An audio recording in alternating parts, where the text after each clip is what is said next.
What's up, guys? Welcome back to the channel. Just about an hour ago, from this recording anyway, we just put up our Amped Up for the day for January the 9th, 2024. Amped Up. It was focusing around AEW Dynamite. I was able to catch the show this week, so I gave you guys a full Dynamite review, my complete thoughts on the show in totality. And we really featured Malachi Black in that whole report, that big story that Malachi has indeed left AEW or in the process of leaving AEW and is WWE bound. Does he show up in the Royal Rumble? Does TK have a 60 or a 90-day no-compete? It doesn't look that way, because from what we're hearing is that Malachi is booked for some indie shows first and foremost.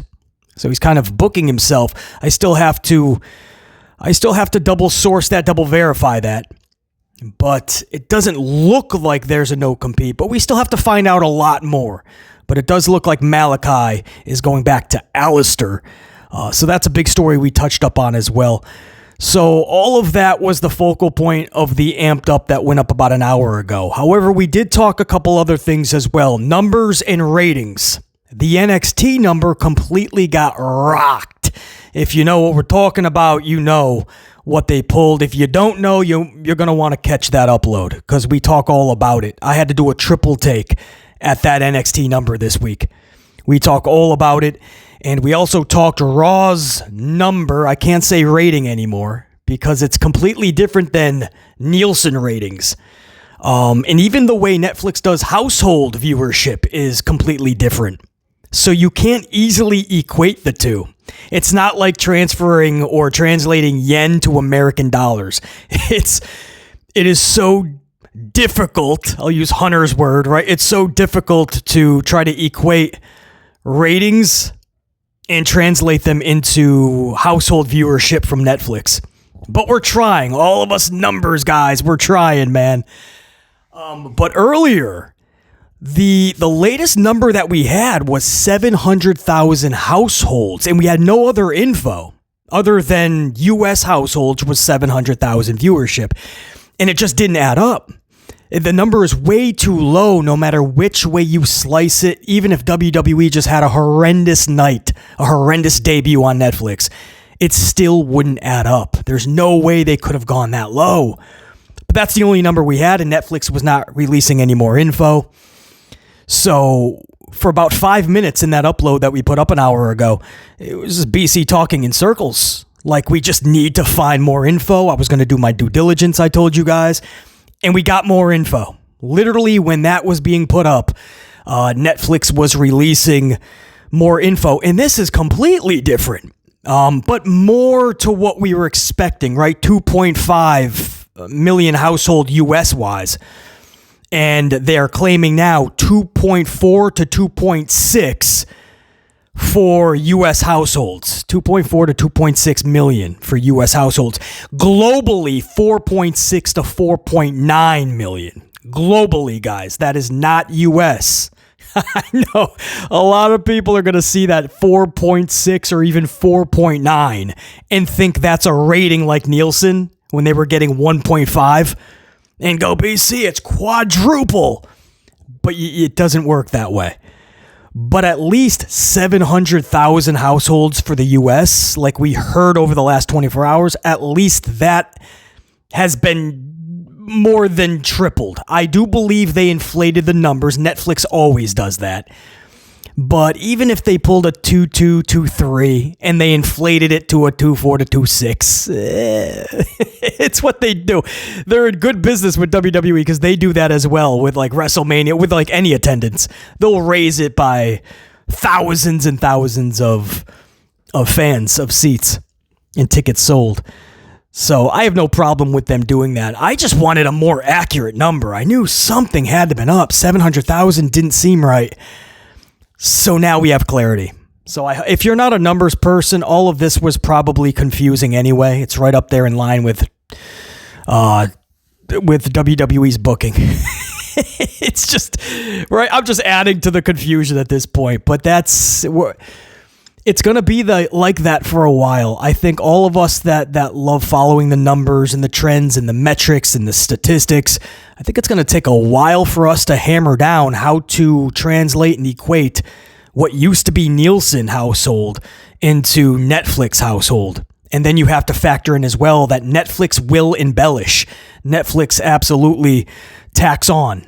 Whereas Nielsen never had to do that. They don't have a narrative in that lane anyway. So all of that, this last whole 5 minutes might have been really confusing, but I wanted to send that update because I did promise my unit that when we got more word, a little bit more of an accurate number, that's what we would do. Because like I said earlier, if it stays at 700,000, that is more than depressing and absolutely just an abysmal disappointment for WWE. But this is looking a lot better. And I knew they were going to boast globally, right? Now they're just adding a ton of countries together. But hey, if it sounds sexy, do it up, man.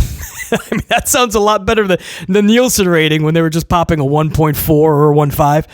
Now you can just be like a 4.9 globally, and that's going to be that Netflix appeal. Now, a lot of that's going to drop off, obviously, next week. That was for the debut, so it'll be interesting. I still think probably 3.9 to 4.1 if they're lucky, 3.4 to 3.7 if not. I doubt they'll go below 3.4.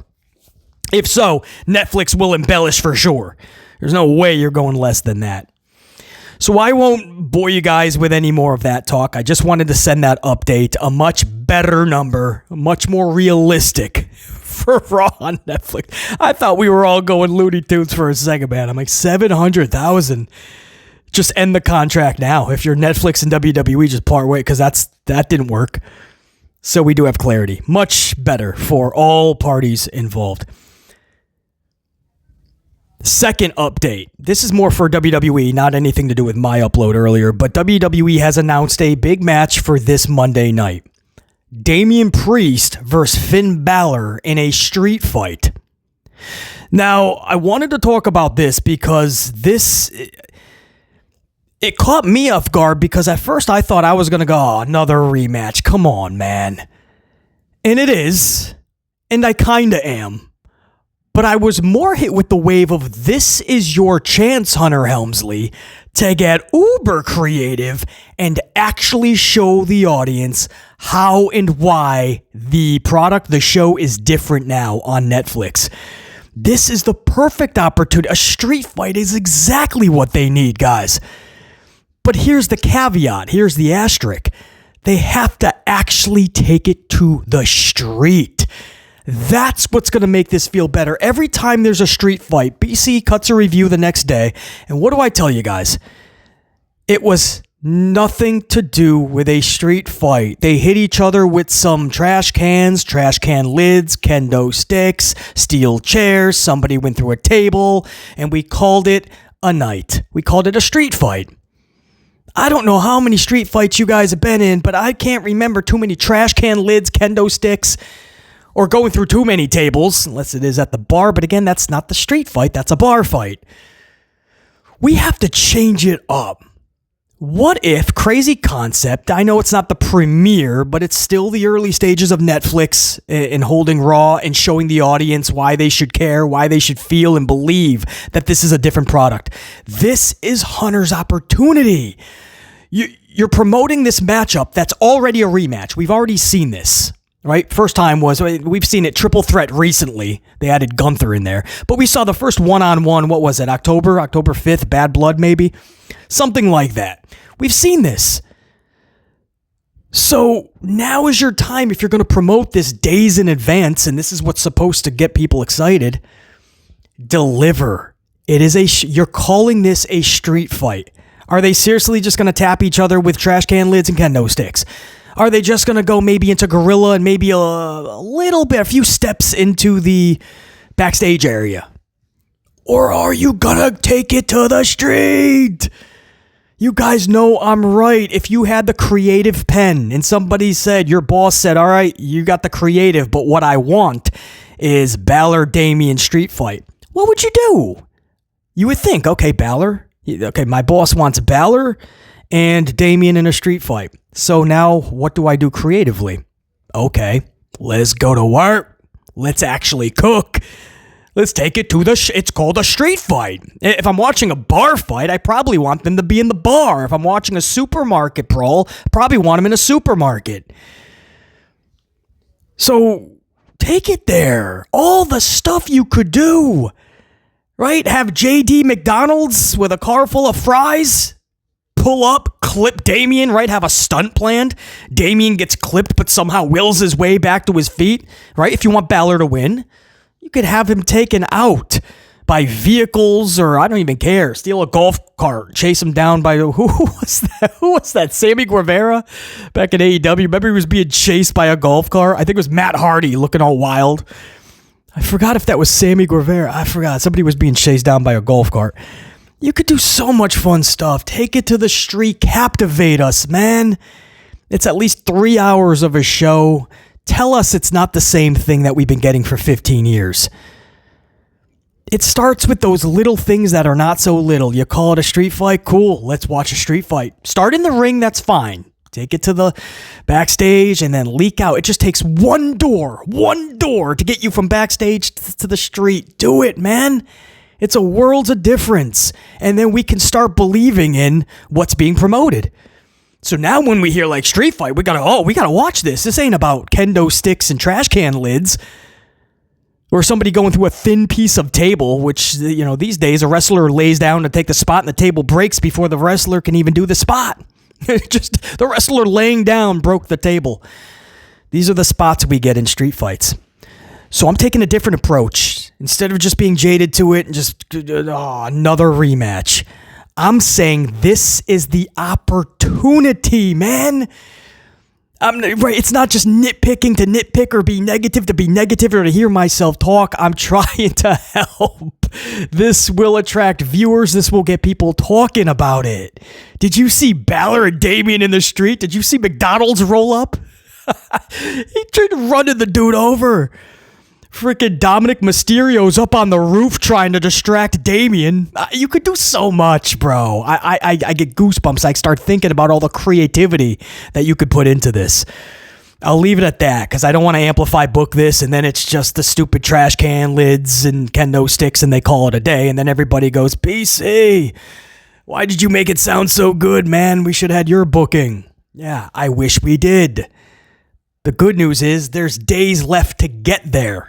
I really hope Hunter Hearst Helmsley makes the right decision, thinks about what he's promoting, and says, let's actually promote that. Street fight. Gee, what do I do? How about a street fight? So I'm not being cynical on this. I'm not going to trash this, man. I want to see this go into the street and captivate us. I think this is exactly what Netflix needs right now. With Raw on Netflix, second ever episode, I think now that we got away from the premiere and pleasing all of the executives, right? Now we get into the grittiness of it. If there's going to be any grittiness to this Raw on Netflix, Street Fight is the perfect match to promote. I wouldn't have done probably Damien and Balor up front, but that's who they chose to go with. Now let's do it. I'll leave it at that. I won't keep talking in circles. That was supposed to be it, but I do want to give you guys one more bit of an update. 3 individuals, 3 ladies that are due back imminently. And I mean imminently with that underlined. Alexa Bliss, Charlotte Flair, Becky Lynch. Guys, when I say imminent, I mean they are ready now. It's just Hunter Hearst Helmsley has to find the placement for them. One's got to come back, Rumble? We're hearing one might return for Saturday night's main event, end of the month. And obviously all 3 before Mania. So where does that third one pop up? And who's who? Who goes where? And who's going for championships? You know at least one is. Most likely Charlie going after Tiffany. Or do they try to rekindle Rhea and Charlie for Mania? They're still pissed off that a couple years ago they didn't get the main event. Actually ended up being a really good matchup. I'm not saying I need to see Rhea and Charlie in a main event, but Hunter could absolutely try to redo that matchup. And man, would he put him in the main event? I don't know. But Charlie, I'm not saying Alexa should just come back and jump right into a championship either, by the way. Or Becky. Storylines first, right? Baby steps. Come back and get into a really fun, intriguing storyline for all of us to get into. Nobody has to just come back and jump right into a title. That's weird booking that a lot of promoters feel has to happen these days to be relevant. Throw a title on them. No, how about you throw a story to them? Connect a story with them. So anyway, Alexa, Charlie, Becky, they're all coming back. Like any moments that you could see one pop up Monday night. In the street fight. In the street. Now, one other caveat to that real quick. I think they're in San Jose, California, I believe. Now, there's a lot of those fires, so I don't know in proximity of where these fires are. Much love and respect and strength to everybody in Cali and going through those fires, by the way. So I don't know, like, if it's real close, are they even going to be able to hold that event? Some events around California are actually being football. Was it the Chargers? They're thinking about relocating. For now, they're going to stay for the playoffs, but I think it was the Chargers. But there's a lot of relocation plans is what I'm saying. So I don't know in proximity San Jose, which I believe is where Raw is in California.